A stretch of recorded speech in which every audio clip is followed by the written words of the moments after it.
Assalamualaikum warahmatullahi wabarakatuh. Perkenalkan nama saya Hulwana Nisa Rashida dengan NIM 2303135268. Pada video kali ini saya akan memaparkan analisis studi kasus Retail Mart menggunakan pendekatan perencanaan strategi sistem informasi yaitu metode Work and Paper, SWOT, dan juga Five Forces Porter. Langsung saja masuk ke pembahasan permasalahan utama. Berdasarkan kondisi retail mart, permasalahan utama yang teridentifikasi adalah ketidakselarasan atau misalignment antar strategi bisnis dan juga sistem informasi yang digunakan. Secara lebih rinci, yang pertama itu ada sistem informasi yang tidak terintegrasi antar divisi. Yang kedua, tidak adanya sistem analitik membuat manajemen tidak dapat memahami perilaku pelanggan. Yang kedua, operasional yang masih manual sehingga menurunkan efisiensi operasional. Yang ketiga, ketidakadanya pemanfaatan digital membuat retail mart tertinggal dari kompetitor yang sudah memanfaatkan eh, digital. Yang terakhir yaitu keterlambatan dalam pengambilan keputusan karena tidak adanya data terpusat, sehingga sulit untuk mengambil keputusan strategis secara tepat waktu. Dengan kata lain, masalah utama retail mart saat ini bukan hanya pada teknologi, tapi karena adanya ketidaksinkronan antar kebutuhan bisnis dan juga dukungan sistem informasi. Untuk memahami penyebab lebih dalam, lakukanlah analisis lingkungan bisnis dengan metode Work and Paper berbasis 4 poin. Yang pertama itu ada internal business.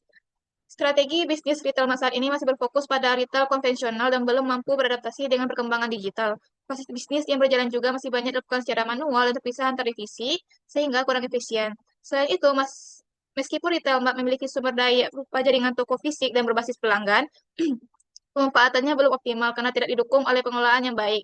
Dari segi budaya organisasi, perusahaan juga cenderung bersifat reaktif terhadap perubahan teknologi, bukan proaktif dalam melakukan inovasi. Kemudian dari sisi internal SITI, sistem informasi yang digunakan masih terpisah di setiap divisi dan belum terintegrasi dalam satu sistem terpadu seperti ERP. Perusahaan juga belum memiliki platform analitik seperti business intelligence atau dashboard untuk mendukung pengambilan keputusan. Selain itu, infrastruktur teknologi informasi yang dimiliki juga belum mampu mendukung operasional bisnis berbasis data digital. Selanjutnya yaitu analisis eksternal bisnis menggunakan metode Five Forces Porter. Dapat 5 poin. Berdasarkan analisis ini, yang pertama itu ada ancaman pendatang baru dikategorikan cukup tinggi karena pasar e-commerce saat ini sangat terbuka sehingga pemain baru dapat masuk dengan relatif mudah dan membuat persaingan semakin dinamis. Dari sisi daya tawar pemasok, perusahaan masih memiliki ruang untuk melakukan negosiasi. Namun, karena belum adanya sistem yang terintegrasi, proses pengelolaan pembelian masih belum berjalan secara optimal. Kemudian, dari sisi daya tawar pembeli, perilaku pembeli saat ini semakin kritis karena mereka dapat dengan mudah membandingkan harga dan layanan melalui berbagai platform digital sebelum mengambil keputusan pembelian. Selain itu, kehadiran toko online menjadi alternatif yang semakin diminati sehingga dapat menggeser peran retail fisik dalam memenuhi kebutuhan konsumen. Yang terakhir itu adalah persaingan industri yang semakin ketat, terutama karena kompetitor sudah lebih dulu memanfaatkan marketplace atau teknologi berbasis data berbasis untuk meningkatkan kinerja bisnis mereka. Yang terakhir itu adalah analisis lingkungan eksternal SITI. Perkembangan teknologi seperti cloud computing, big data, dan mobile sudah sangat siap untuk digunakan. Ekosistem marketplace juga semakin terbuka untuk integrasi dan pemanfaatan AI, serta machine learning untuk personalisasi layanan pelanggan terus berkembang pesat.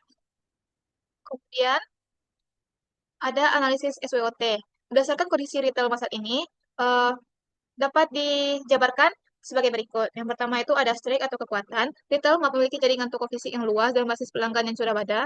Kemudian ada brand retail yang sudah dikenal di pasar nasional dan memiliki tim operasional dan SEM yang berpengalaman di bidang retail. Namun juga memiliki kelemahan, yaitu sistem informasi yang tidak terintegrasi antar divisi, tidak adanya sistem analitik untuk memahami data pelanggan, proses bisnis yang masih manual, belum memiliki platform digital, serta pengambilan keputusan manajemen yang masih lambat karena data yang tidak terpusat. Retail Mart juga memiliki peluang. Yang pertama itu ada pasar e-commerce Indonesia yang terus tumbuh pesat. Kedua, ada teknologi cloud dan SaaS tersedia dengan biaya yang semakin terjangkau. Ketiga, potensi integrasi dengan marketplace besar seperti Tokopedia dan Shopee. Keempat, konsumen semakin terbuka terhadap layanan digital dan personalisasi. Kemudian ada juga ancaman, yaitu kompetitor sudah jauh lebih maju secara digital.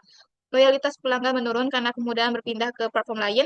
Ketiga, tekanan harga dari kompetitor yang beroperasi lebih efisien secara digital.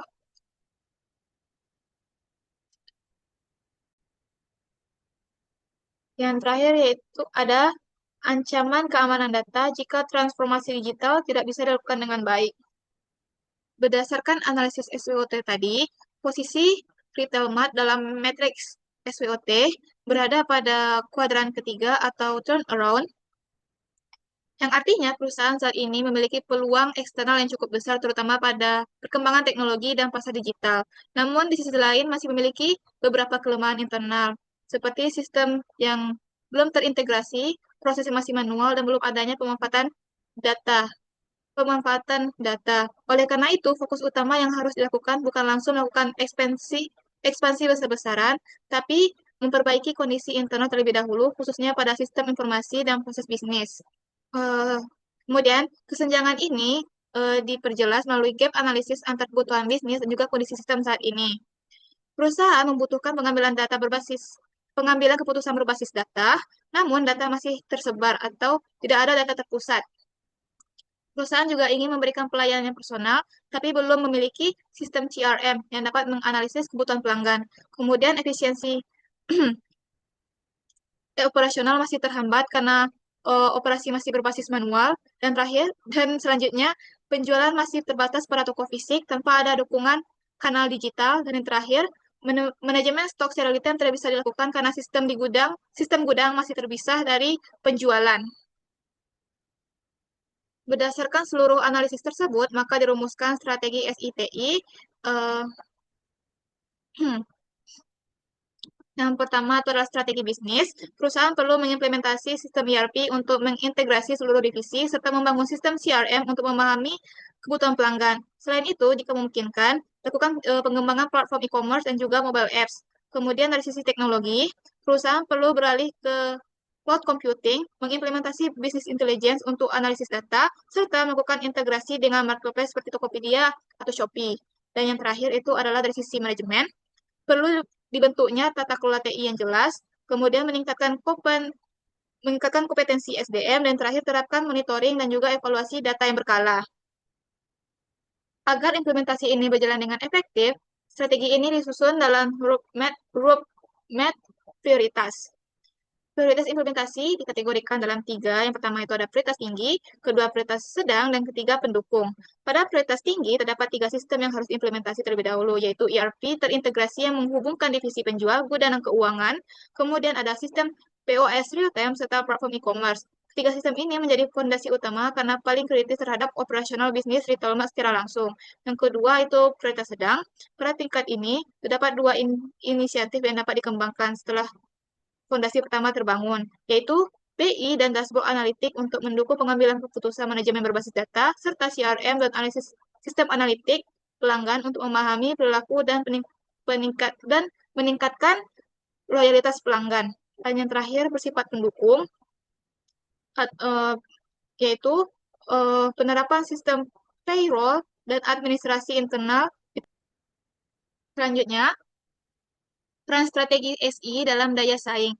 Studi kasus Retail Mart ini menegaskan bahwa sistem informasi bukan sekedar alat pendukung operasional, melainkan penggerak utama daya saing di era digital. Sesuai dengan inti metode work and paper, investasi SI harus selaras dengan strategi bisnis. Ketika keduanya tidak selaras, seperti kondisi Retail Mart, organisasi akan tertinggal dari kompetitor yang lebih adaptif secara digital. Transformasi digital ini bukan pilihan, melainkan keharusan strategis. Dengan mengintegrasikan sistem informasi, mengadopsi analitik data, dan memanfaatkan platform digital, Retail Mart dapat membalikan posisi dari kuadrantika atau turnaround tadi menjadi kuadran satu atau progresif pada diagram SWOT, di mana kekuatan internal berpadu dengan peluang eksternal untuk menghasilkan pertumbuhan yang berkelanjutan. Yang terakhir, yaitu manfaat. Ada manfaat yang dapat diperoleh. Yang pertama itu ada efisiensi operasional meningkat melalui otomasi data yang terintegrasi sistem. Yang kedua adalah pengambilan keputusan yang lebih cepat dan akurat berkat data yang terpusat dan analitik real time. Yang ketiga, pengalaman pelanggan meningkat melalui layanan personal berbasis data dan kanal digital yang lebih luas. Keempat, daya saing meningkat karena retail mampu bersaing di ekosistem digital. Dan terakhir, pertumbuhan pendapatan dari kanal baru seperti e-commerce, marketplace, dan juga mobile app.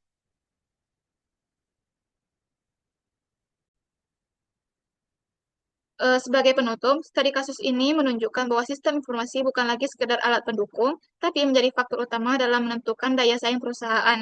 Ketika strategi bisnis dan sistem informasi tidak selaras, perusahaan akan tertinggal. Namun dengan Namun, dengan transformasi digital yang tepat, Free-Telma memiliki peluang untuk meningkatkan posisinya dan bersaing secara lebih optimal di era digital ini. Mungkin sekian yang bisa saya sampaikan. Maaf apabila ada salah kata. Saya akhiri. Wassalamualaikum warahmatullahi wabarakatuh.